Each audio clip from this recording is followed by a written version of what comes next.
ఒక tube block ఉంటే సహజంగా ప్రెగ్నెన్సీ వస్తుందా? సో ఆడవాళ్ళకి గర్భసంచి పక్కన 2 ట్యూబ్స్ ఉంటాయండి. ట్యూబ్స్ పక్కన అండాశయాలు ఉంటాయి. అండాశయం నుంచి అండం విడుదలైన టైంలో ఎగ్స్ అనేవి ట్యూబ్లోకి వెళ్తాయి. ఆ టైంకి హస్బెండ్ వైఫ్ కలిసినప్పుడు స్పర్మ్స్ ట్యూబ్లోకి ఎంటర్ అయ్యి ఎగ్ని మీట్ అవుతాయి. ఫర్టిలైజేషన్ అనే ఇంపార్టెంట్ ప్రాసెస్ ట్యూబ్లో జరుగుతుంది. కొన్ని కారణాల వల్ల ట్యూబ్ బ్లాక్ అవ్వడానికి ఛాన్స్ ఉంది. సో ఇన్ఫెక్షన్స్ అవ్వచ్చు, చిన్న చిన్న మ్యూకస్ ప్లగ్స్ అవ్వచ్చు, లేదా ఎండోమెట్రియోసిస్ అవ్వచ్చు. ఇంతకుముందు సర్జరీ వల్ల మనకి అతుకులు ఏర్పడి దానివల్ల ట్యూబ్స్ బ్లాక్ అవ్వచ్చు. ఒక ట్యూబ్ బ్లాక్ అయినా కూడా సహజంగా ప్రెగ్నెన్సీ వచ్చే ఛాన్స్ ఉంటుంది. కానీ 2 ట్యూబ్స్ ఓపెన్ ఉన్నంత ఛాన్స్ అయితే ఉండదండి. ఎందుకంటే ఎటువైపు అయితే ట్యూబ్ బ్లాక్ ఉందో అటువైపు ఎగ్ రిలీజ్ అయిన మంత్లో వాళ్ళకి ప్రెగ్నెన్సీ ఛాన్సెస్ ఉండవు.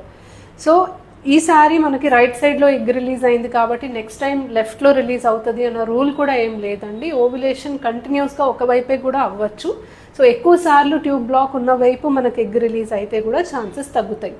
సో ఒక ట్యూబ్ బ్లాక్ ఉన్నా కూడా ప్రెగ్నెన్సీ వచ్చే ఛాన్స్ ఉంది, కానీ డెఫినెట్లీ 2 ట్యూబ్స్ ఓపెన్ ఉంటే ఛాన్సెస్ అనేవి మచ్ బెటర్ ఉంటాయి. Thank you.